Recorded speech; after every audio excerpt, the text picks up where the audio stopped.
From pocketing $10,000 on his very first deal to mastering the art of foreclosure deals, Chris Cates journeyed through the highs and the lows of real estate investing. Today, we're going to explore his story, revealing how he transformed challenges into opportunities. Welcome back, everybody. I'm Nathan Payne, and this is the place where real estate success stories happen. Today, we're going to be talking to Chris Cates, a real estate investor who's carved out a niche in foreclosures. If you don't know what foreclosures are, that just means someone's about to lose their house because they're behind on their payments, and Chris has mastered how to work with those people to get them out of foreclosure or to do deals with them so he can save them so they don't lose their home. In this episode, Chris is going to unveil his journey from making $10,000 on his very first deal to becoming a foreclosure specialist. This strategy works best in the foreclosure market. So what are you going to find out today? We're going to be talking to Chris about his journey on how he did $10,000 on his first deal to now becoming a foreclosure specialist. We're going to be talking about the strategies of how to work with sellers in foreclosure or that are going to lose their house in foreclosure. And we're going to be talking about specific tips that Chris has for people that are trying to work with sellers that are in foreclosure. So do me a favor, and before we dive into the conversation that I have with Chris, join my Facebook group. It's absolutely free. It's Painless Flipping. It's a community full of investors that help each other and do deals together. So if you're looking for a community to work with, go check it out and join. All right, everyone, let's dive into this live where Chris talks about his journey in real estate and see what we can learn about foreclosures and doing deals with people that are about to lose their homes. Let's talk about that first deal. So you came from the construction background. Now it's time to get in your hands dirty. How did you get your hands dirty? How'd you get that first deal at 10K? Yeah, so I didn't like the growth trajectory that was happening in my primary business, and how like it was, you knew it was a pretty slow pace when you're working a W-2, right? So, I started text marketing, and within 3 weeks, I had someone that, had positive connectivity, and just walked him through my list of questions. And it was actually 2 plots of land that were side by side. Each one was so narrow that they could only be sold as a double, right? I put that under contract for maybe around 20 grand, sold them for around 30 grand.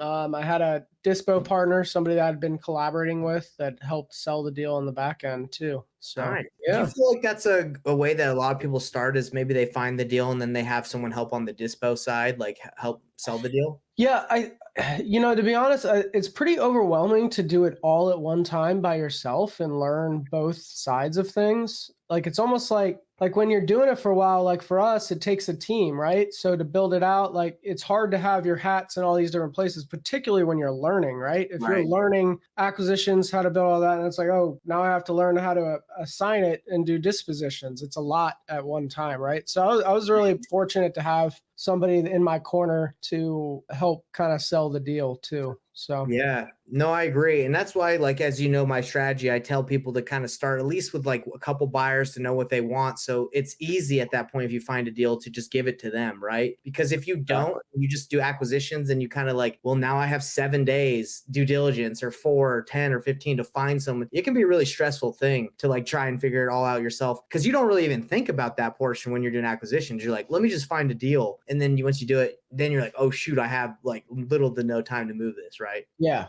It's a good problem to have at the end of the day when you get to that step, but it is a stressful situation too, to not have an exit strategy for the next step, So, but yeah, and like you're telling people, just find a couple buyers, because it's very easy to get scatterbrained and focus in 15 different directions and not be definitive. And that's when you lose the most momentum in what you're trying to accomplish, right? 100%. So you went from doing your first deal for 10K that you split 3.5 years ago. Now you've figured out this awesome niche of working with sellers that are going to lose their home in foreclosure, correct? Yeah. Tell us about how you found that, and tell us about how everything's going. Let the listeners know kind of what the business looks like. Yeah, it's going really well. Like we always did a kind of more mass marketing approach, and we never focused on a specific population or group of people. And we found that for this, like we really enjoyed stopping foreclosures for homeowners and just being that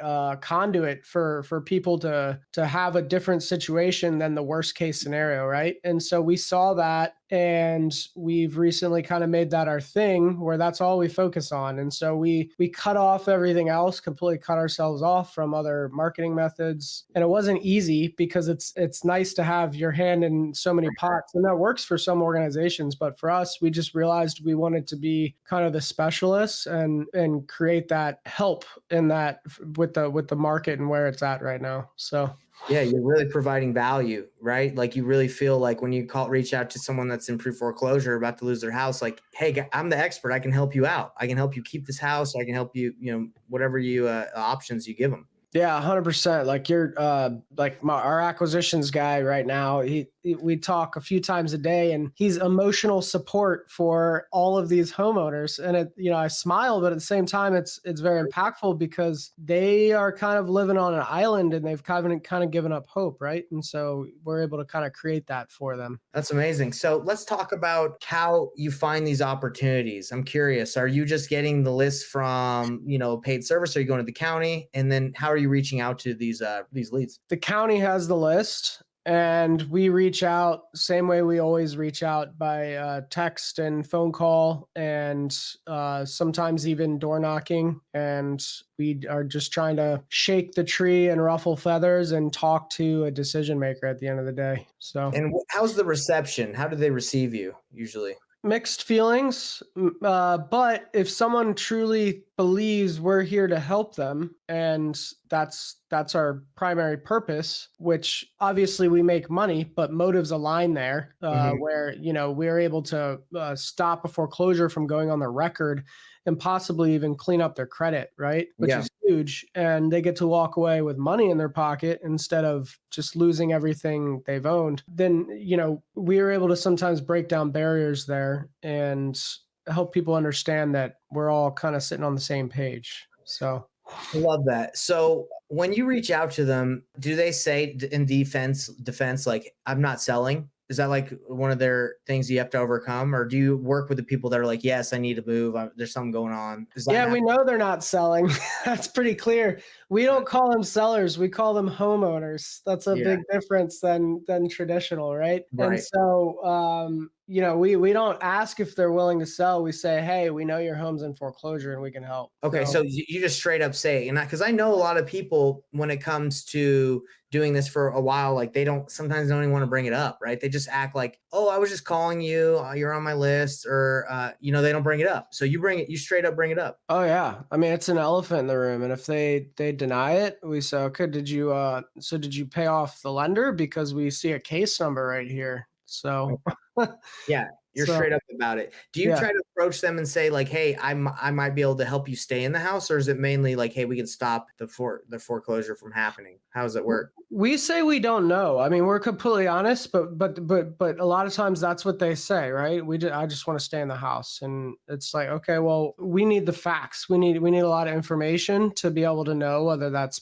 possible or not. And that could be possible. But 99 times out of 100, we already know that they can't pay their mortgage, so they probably can't pay their rent and they need money to move out, right? And sometimes they can pay their rent, but sometimes they need a lesser amount, for a monthly rent too. And then the other factor is 99 times out of 100, we wouldn't be comfortable keeping them in the property with the condition that it's in while we own it. Right. So yeah. If you're going to buy it, I don't think you suggest that they keep it. Yeah. No. If they want to keep it, then, potentially that you'd have to figure out how you could get them to catch the loan up, but you're not going to buy it and let them stay in it because that just doesn't make sense. So let's talk about a scenario. So you reach out, you get the county data. I know a lot of the times when I'm reaching out to pre-foreclosure lists, you're catching them right as they go into pre-foreclosure versus like a week before they lose the house. So are you reaching out to the ones that are about to go to foreclosure, or are you just hitting the list and whether or not they're wherever they're at in their journey, you just follow up? So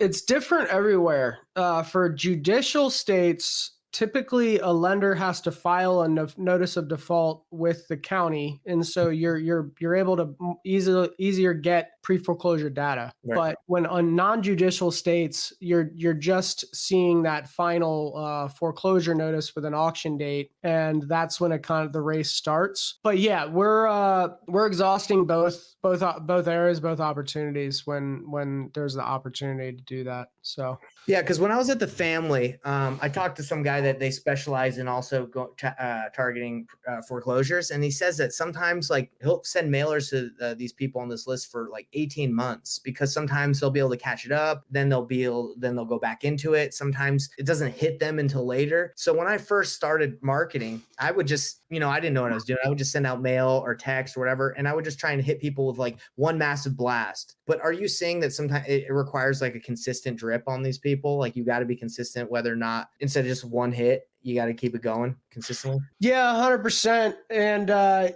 so you're right. There's those people that come in and out of pre-foreclosure all the time because they're catching up, or they do sometimes they declare bankruptcy and kick the can down the road. There's different components. A lot of people game the system, man. A lot of people have been in foreclosure, I think, for years and years and years. Yeah, 100%. And I ran the numbers, and in our judicial state, we're in a non-judicial state too, but our judicial state where we get pre-foreclosures, 1 in 4 go to foreclosure. The other 3 don't. So 75% of them don't actually go to foreclosure.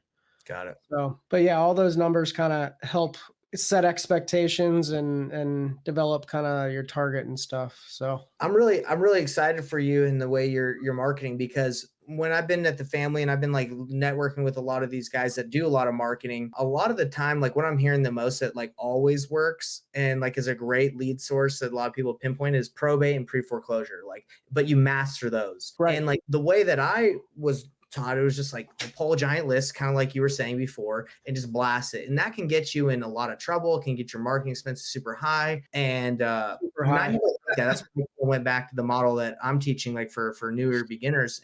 But I don't really market right now because I just do the model I teach. But if I am to, again, go to market, it's pretty much just those two. It's pre-foreclosure and probate. That's it. That's all I'm going to mess with, and I'm going to master it. So what did you think of that video? Do me a favor and comment below so I can see what you think. I had a good time talking to Chris. I want to know what you think now. Thanks again for the support, and we'll see you on the next video.